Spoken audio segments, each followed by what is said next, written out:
This is a Portuguese book written by an author that lives very close to me. And it's always fun to read to read books from people who grew up in similar places as you, because then there's hope. Then there's hope. I don't really have many plans for travel this year. Maybe potentially a European city in December, because there's a concert I want to go watch. I want to go see. But yeah, I'm living vicariously through other people's travels, and this is the first book in that journey. And if you are like me and you live your life vicariously through everyone else, because every book person is, let's not lie about that. Yeah, read travel books, I guess. Not travel books, not like travel guides, but like stuff where you can actually learn about people's experiences in those places. Like the fact that if I go to Peru, I'm not going to be able to breathe. Kind of like that. But yeah, I just wanted to record this video because this is officially my announcement that no one cares about, but I do. And I'm going to put it on the internet so it's there forever. My announcement that my reading slump is officially kind of over. I'm enjoying reading. I feel the urge to read quite a lot. I've been getting through this pretty quickly, and I have to thank The Testaments by Margaret Atwood. Thank you so much, Margaret Atwood. You are the GOAT, because you got me through my reading slump by reading The Testaments. And honestly, how funny. How funny that the way that I get through a reading slump that was partially caused by the horrendous events happening in the world all the time. How funny that the book that gets me through a reading slump is the book basically just telling me about my horrendous future, that it will come through these horrendous events happening in the world all the time. Isn't that funny? I'm not being too rigorous in posting on this channel, because how can I post about reading books if I'm not reading books? If I'm in a reading slump, I'm not gonna fake it. That's not gonna happen. So I will post when I have more stuff to tell you. Oh, and by the way, if you watched my gardening video about the garden is coming together, it's getting so cute. Like, we have little flowers planted. My mom planted some flowers and some, how do you call it in English? Ervas aromáticas. Like the herbs that you put in your food to give it taste. Whatever. Herbs.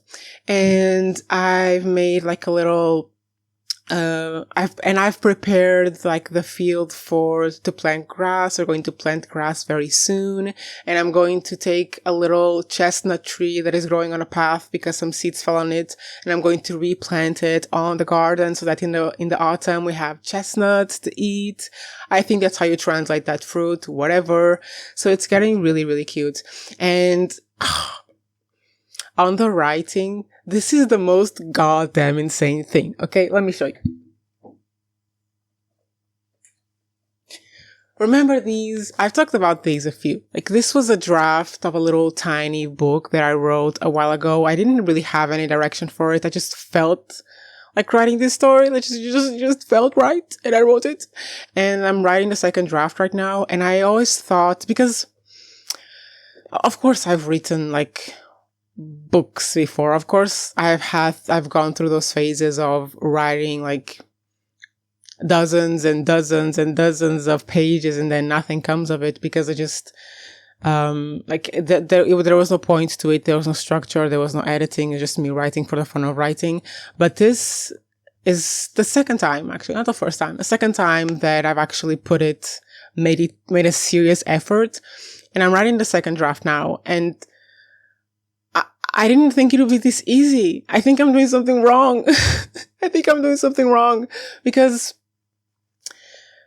over time and giving myself the space to stop after I write a draft, which I have to do all the time. Like, currently I have 2 short stories like stopped because I wrote kind of final drafts, and now I need to do like those, those little edits that take you 2 more drafts ahead. And I need space. I need to stop looking at a story to kind of get perspective on what I want to do and what I want to tell and how I want to tell it. And I did it with this one, and it's just fucking worked. Through reflecting about it, through just living my life. Sometimes you're just drinking coffee, you're like cooking your rice, and you get the fucking idea of how you want to structure something that you didn't understand before. And it's just like, oh, I know how to do it now. Cool. Let's go do it. And so I started writing this, and it's I think the last time I talked to you about this was like, I had like 5 pages or something. I have currently like 13 pages, actually 13 sheets. So like 26 pages, but it's going very slowly as all my writing projects go. But I know what to do. That's the thing I wanted to say as well. Like, I know what to do. I know what I have to write. I know how I have to structure it. I know what the journey is and what the story is. I know the major like points that I want to make in it. I know who the characters are. I know what the writing structure is. I know the voice. I know the voice of the narrator. And it just feels good. And it's so fun. Like, this is the thing. If ever in my life I can be a published author, and not just short stories, but like a proper novel, if ever I can do that, and even if I can't live off of it, even if I can't be successful enough to live off of it, if I can have it in my hands, I'm gonna be like, there's nothing I can imagine that will make me happier. I mean, there is, but attainable. nothing else that seems attainable enough it would make me happier.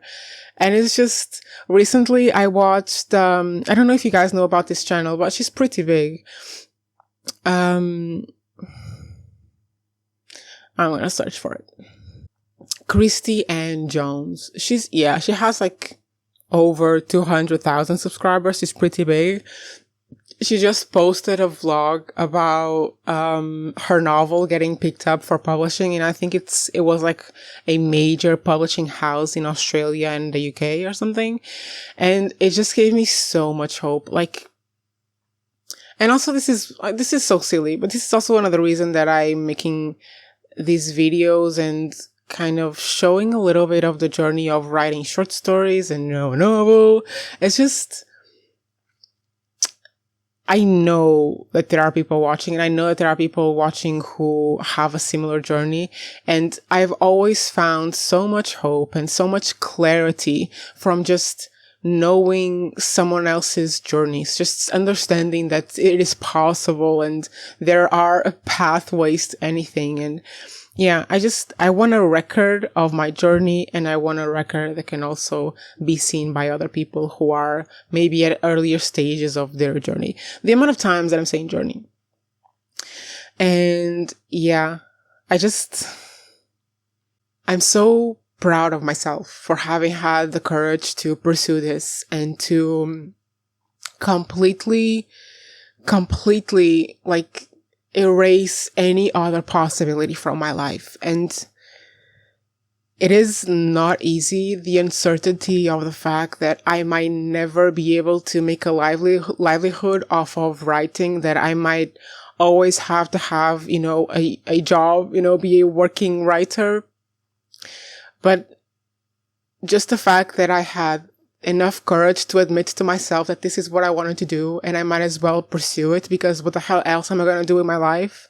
Just makes me so proud of myself. And yeah, I just felt like sharing and recording today. So here you have my 12 regular viewers. Actually 12 is a lot of people. Like, a room with 12 people is a lot.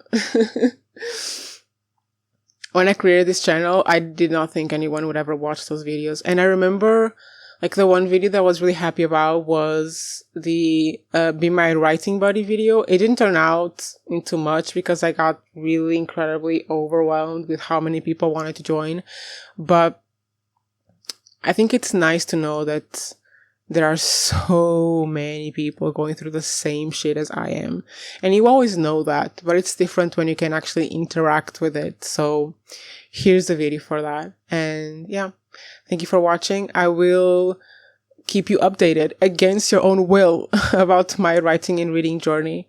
And yeah, that's all for today, guys. See you maybe in a month. Who knows? Bye.